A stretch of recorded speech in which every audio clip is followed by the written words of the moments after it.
pasca putusan Mahkamah Konstitusi ini dan kita menghitung di atas kertas bahwa sepertinya minimal di Pilpres 2029 setidaknya secara formal itu akan ada sekitar 8 pasangan calon presiden dan wakil presiden. Lalu dari mana kalkulasinya?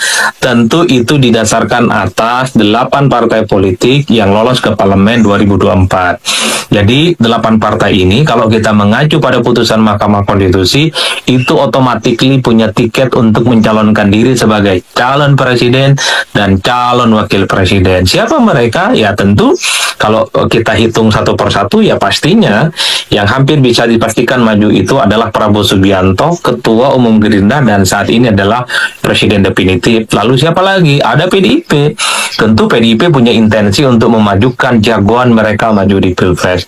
Sudah menjadi tradisi di PDIP sejak 2004 sampai 2024. PDIP itu sangat terbiasa mengusung kader mereka untuk bertanding. Ya, yang paling dekat saat ini dengan PDIP yang selalu disebut namanya adalah Puan Maharani atau mungkin nama-nama lain yang nantinya akan disepakati. Lalu Golkar, per hari ini kalau kita melihat Golkar ya tentu ketua umum mereka Bahlil Lahadalia.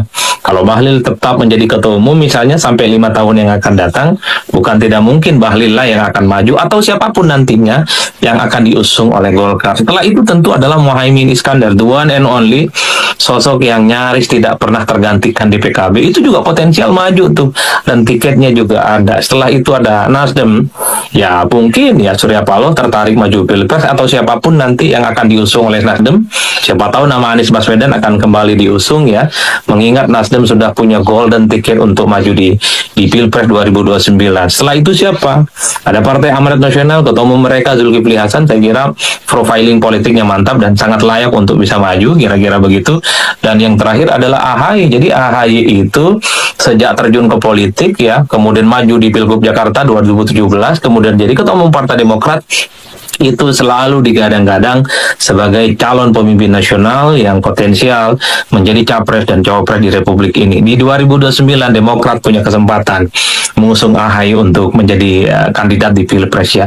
Itu yang saya sebutkan. Artinya apa? 8 partai politik yang lolos ke parlemen, mereka itu punya golden ticket. Ada juga yang menyebut ini semacam boarding pass, tinggal take off, kira-kira begitu, untuk bisa maju. Dan saya kira ketua umum partai ataupun elit-elit partai ini harus memanfaatkan ini dengan baik ya. Sekalipun ada kecenderungan per hari ini semua partai itu ingin berkongsi kembali dengan Prabowo Subianto, tetap setia dengan Prabowo Subianto, tapi ingat 2 hal. Kita tahu bahwa Pilpres dan Pileg kita itu kan dilaksanakan secara serentak di 2029. Pilpres dan Pileg itu dilaksanakan dalam sehari. Itu artinya partai politik yang mampu mengusung calon presiden dan wakil presiden, dia sangat mungkin akan mendapatkan apa yang disebut dengan efek ekor jas.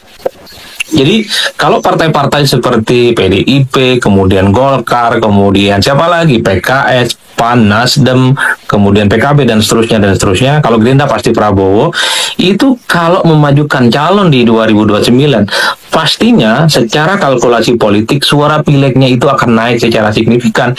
Dan itu kan yang kemudian kita lihat yang terjadi. Dulu Demokrat ketika mengusung SBY sebagai calon presiden 2004-2009, 2 periode, itu kan Demokrat naik secara signifikan.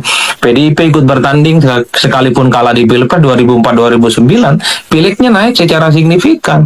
Apalagi PDIP kan ketika mengusung Jokowi 2014-2019, pilegnya juga naik secara signifikan. Begitupun dengan Gerindra ketika Prabowo ikut bertanding sejak 2009, 2014, 2019, 2024, kan kita tahu suaranya naik secara signifikan.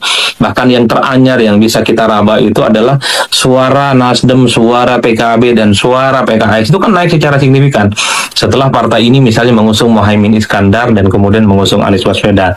Kita tahu PKB hari ini mendapatkan suara yang cukup luar biasa karena mampu mengusung ketua umum mereka Caimin sebagai kandidat capres. Oleh karena itu, 8 partai politik ini mestinya tidak sungkan-sungkan, tidak perlu takut-takut, tidak perlu ragu-ragu untuk memajukan elit-elit mereka bertanding di Pilpres. Tentu untuk mengamankan suara pileg mereka supaya naik secara signifikan.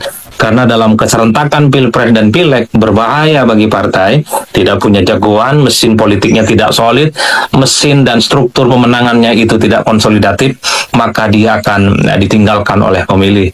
Oleh karena itu, satu-satunya cara kenapa misalnya 8 partai yang kemudian ini menurut saya wajib menjadi calon presiden, tentu. Halo teman-teman, kembali lagi bersama saya di channel ini. Salam NKRI harga mati. Nah teman-teman, dalam video ini ada sebuah cuplikan mengenai tentang Gibran berakhir jadi wakil presiden. Putusan MK itu mutlak, Jokowi malah tidak terima. Nah teman-teman, kita akan membacakan dan kita akan membahas beberapa komentar dari beberapa masyarakat mengenai tentang hal tersebut.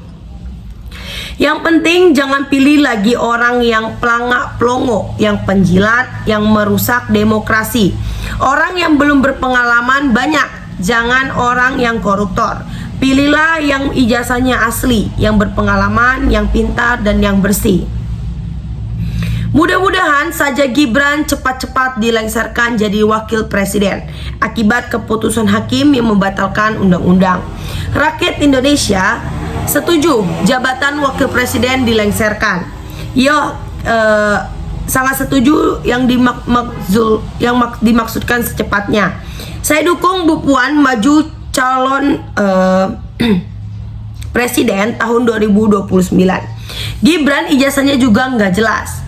Udahlah cepat diganti. Saya sepaham dengan analisis Bung Adi Prayitno yang jelas jadi sejarah sampai kapanpun pemilu 2024 brutal itu sudah nyata. Akhirnya nggak ada lagi keluarga Mulyono di pemerintahan. Merdeka dan NKRI harga mati. Pilih yang jelas, rekam jejaknya, jangan sampai ketipu lagi dengan calon-calon seperti Mulyono. Semoga segera dilaksanakan dan mendapatkan pengganti yang bisa bekerja sama dengan Presiden Prabowo sampai akhir jabatan. Jangan sudah selesai, sudah dibantu, hanya fotonya Mulyono pamitan pada rakyat. Semoga pergantian segera terjadi.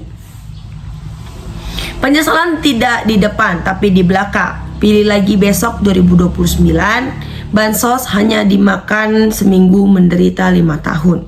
4 pimpinan Indonesia yang patut jadi RI. 1 menurut saya Prabowo Subianto, 2 Anies, 3 Andi Amran Sulaiman, dan 4 AHY.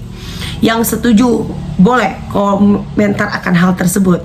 Keluarga Jokowi sudah tamat. Fufu Fafa tipis bisa dicalonkan jadi presiden karena jelas tidak mumpuni. Kita lihat nanti di 2029, kalau partai masih banyak yang berkoalisi, jangan kita pilih calonnya seperti pemilihan pilkada di DKI. Kemarin biar mereka kapok ambil uangnya, jangan pilih calonnya. Apa yang dikehendaki Tuhan sebagai pimpinan Republik Indonesia seperti Prabowo, Gibran, Jokowi pasti dilindungi, diberi kesehatan, kebijaksanaan, disertai untuk membawa sejahterakan ekonomi seluruh rakyat Indonesia. Sudah saatnya bangsa dan negara bersih-bersih dari tikus busuk yang merusak rumah besar bangsa, agar segera laju pembangunan berjalan sesuai dengan jiwa bangsa, yaitu Pancasila, Undang-Undang 1945. Jangan pilih yang pembohongan pemimpin yang suka pencitraan mulai debut 2024. Terus-menerus pencitraan pakai uang rakyat, tidak bekerja untuk rakyat, bekerja hanya untuk dirinya sendiri di Wakanda. Wacana pemilihan oleh DPRD jangan digubris, pemilu tetap oleh rakyat secara umum. Yang penting suka senyum-senyum, masuk got, bagi-bagi buku terus kunjungan daerah, tidur di IKN. Pak Jokowi demi anak segera ganti presiden. Benar presiden, threshold dihapus, parlemen threshold bisa dinaikkan supaya pemilu lebih sederhana dan hemat biaya. Sadar aja apa istimewanya selain memalukan negara, punya penguasa yang gak ada kualitas dan prestasinya, bahkan ijazahnya pun dipermasalahkan. Apapun omongan orang, kalau Tuhan sudah menghendaki, semuanya tidak akan berarti apa-apa. MK harus memulihkan kemarahan rakyat, keputusan ke depan berpihak keadilan. Presiden yang benar-benar peduli terhadap keadilan dan kesejahteraan rakyat, cerdas, berwibawa, berani, bijak, ramah, dan murah senyum, termasuk berani membongkar kebobrokan semua mafia korup dan penjilat yang merusak negeri dan rakyatnya. Nah teman-teman, sahabat-sahabat dari Bongkar TV, silakan berikan tanggapan teman-teman dalam kolom komentar ini, sehingga kita dapat bertukar pikiran antar satu dengan yang lain dalam kolom komentar ini. Terima kasih teman-teman, Bongkar TV melaporkan.